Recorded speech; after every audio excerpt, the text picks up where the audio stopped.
Hello students, in the democratic politics, we have done the final chapters, the last chapters, but the first chapter that I gave you through the lecture, through the audios, I am sending you the videos of it that will be elaborate in form, and as you have told me that you are able to learn, you are able to understand through these videos well.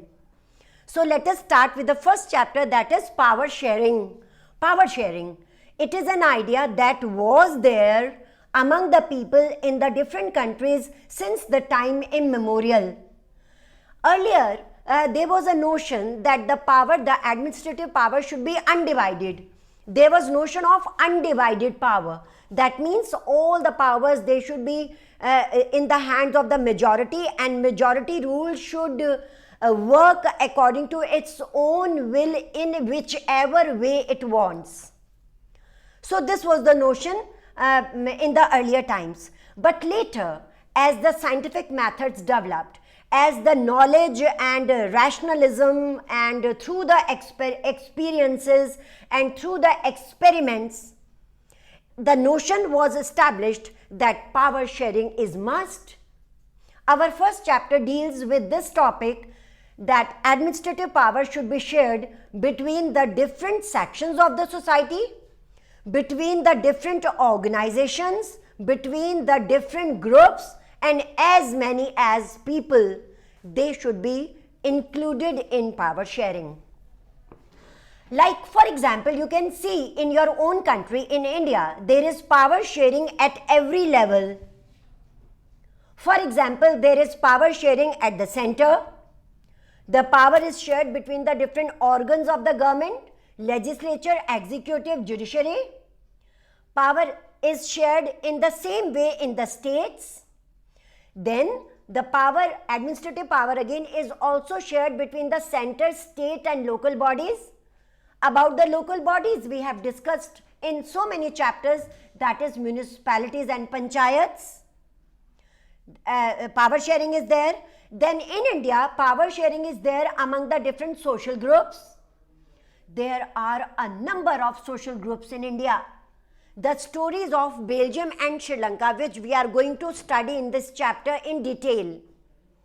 They are very small countries, but the ethnic composition is very, very complex. Whereas in India, India is a very big country. So many times I have told you that the states of India are bigger than European countries. So power sharing in India is also there among the different social groups. You must have read, or you must have heard, or you must have noticed that women are the target group, and in every sphere they have been given advantages and power is shared with them. We have a very good example of the so-called, that is, we are not calling them Dalits, the so-called Dalits, the so-called scheduled caste, scheduled tribe, OBCs, minority groups. They all are included today in the administrative system, and power is shared, the administrative power is shared between them, between the different social groups. And then power sharing is also there between the different political parties, pressure groups and movement groups. In India, there are so many political parties. In India, there are so many pressure groups and movement groups. They all share power and they all have their contribution in the administration. I think now you have got the idea, the notion about which we are going to study in this chapter, that the sharing of power, sharing of the administrative power between as many organizations, as many people as we can. So the notion of undivided power is not there today. Today there is notion of divided power, power sharing. So we start with the chapter with a very interesting story of Belgium. Belgium is a European country, a very small country of Europe, smaller than the state of Haryana. In India, there is state Haryana. It is smaller than the state of Haryana. And Belgium has its borders. If you see the map in your NCERT, the map of Belgium, you can see it shares its borders with Netherlands, Luxembourg and Germany. It shares its border. Its border are with the They are connected with Luxembourg, Germany and Netherlands. The country is very small, no doubt, but the ethnic composition is very, very complex. And according to the ethnic composition, we will discuss about linguistic groups, because ethnic groups, ethnicity, culture. I have told you so many times, culture is a small word of 7 alphabets, but it has elaborate meaning. Actually, culture includes our whole lifestyle, and language is a part of it. So, in this chapter, we are focusing upon linguistic group, and when we will talk about Sri Lanka, we will also focus on religion, language as well as religion. And all these are part of our culture, all these are part of the ethnicity. I told you that ethnicity or culture, it includes our whole lifestyle. So a part is taken, the linguistic group. So in Belgium, there are 2 linguistic groups.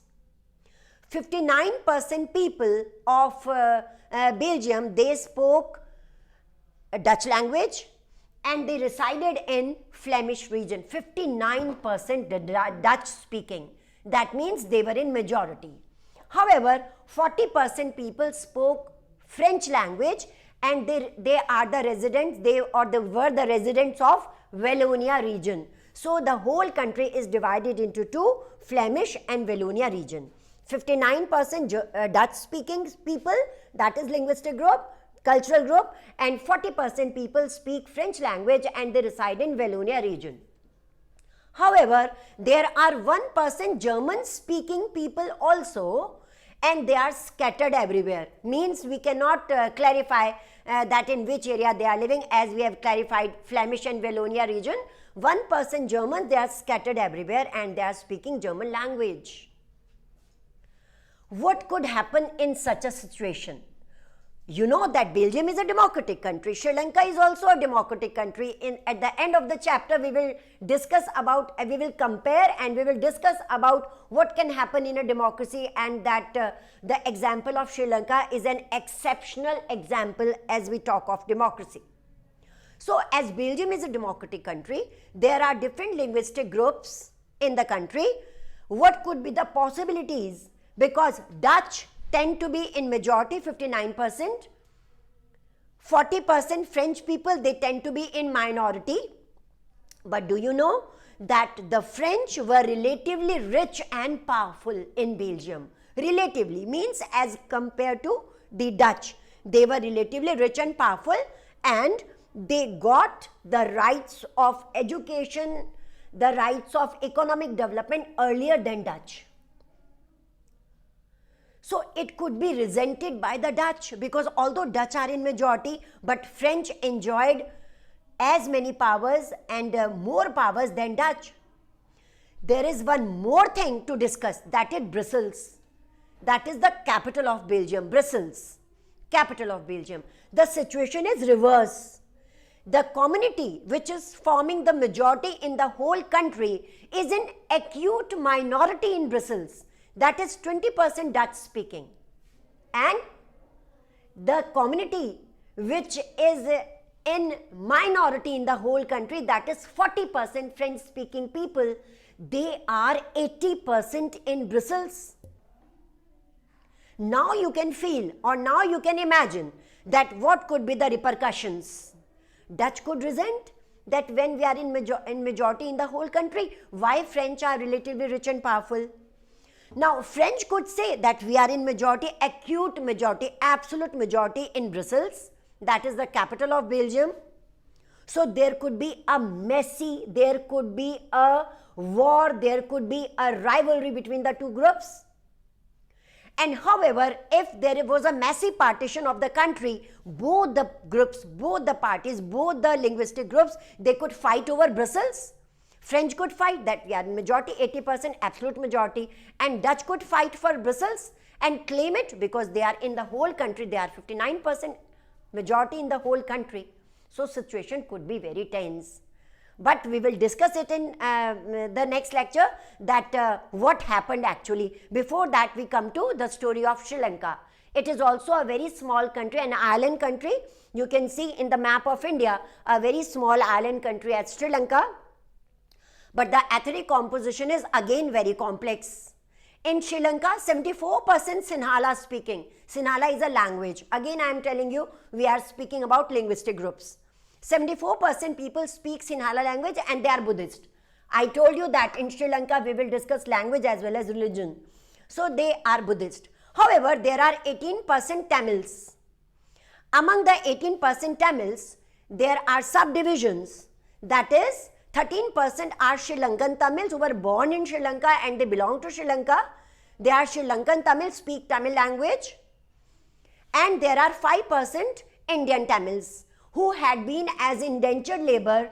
They were sent to Sri Lanka to work in plantation, and after that their forefathers were settled over there and they continue to live over there. They are both Hindus and Muslims, both categories. However, again there are 7% Christians also, and they are scattered in the whole country. They are on both the sides. Sometimes they are with the sides at the side of Indians, sometimes they are at the side of the Sinhalas. So we will not discuss about the Christians, we will particularly discuss about the Sinhalas and the Tamils. Here even more majority as compared to Belgium, even more majority is claimed by the Sinhalas. So now we will discuss what happened in both the countries. Remember, both the countries are democratic. We will see that how in Belgium the leaders tackled the situation, they tackled the problem, and they made the country such a united country that all the communities could live together peacefully, all the communities could live together with harmony and brotherhood. And whereas we will compare the example of Sri Lanka, although it is also a democratic country, that how Sinhalas, they took their majority into majority community. And we will talk about majoritarianism, that the majority community have full right to dominate or to rule over the minority in whichever way it wants. So like this, the idea of power sharing, the notion of power sharing was established. The stories of Belgium and Sri Lanka remind us that the power sharing, if it is experienced, if it is adopted by the countries, how it could make a country a very united country and how it can destroy the peace and the harmony of a country. So let us look at the first topic, that is Belgium. In Belgium, the leaders, they took a very cautious approach and they decided to adjust the people in such a way so that all could live together in peace and harmony.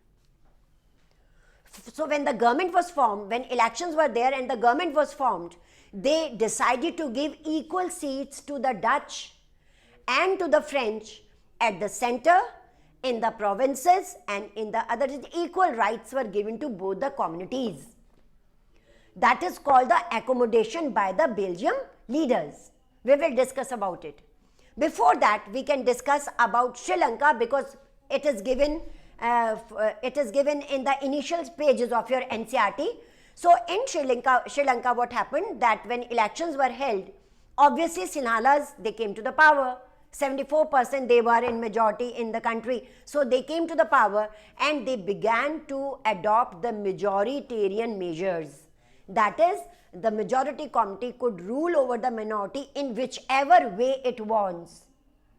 So the three steps that the Sinhala government took, that was, they made Sinhala as the official language of the country, disregarding the Tamils. The second step is, they declared Buddhism as a state religion and only Buddhism will be fostered and promoted in the country. And the third step, a very drastic step, that was that in the government jobs, only Sinhala applicants will be given priority and they can only apply in the government jobs. So tomorrow we will discuss that what happened because of these three steps. We will discuss that how people agitated against it, and we will also discuss about the civil war that brought the development of Sri Lanka totally down. It was destroyed totally, and the country faced so many problems because of the civil war, because of not sharing power with the other groups like Tamils and others. So we will discuss it tomorrow. Till then, you prepare all these things. These are 1 mark questions also in between. It's a goodbye from me.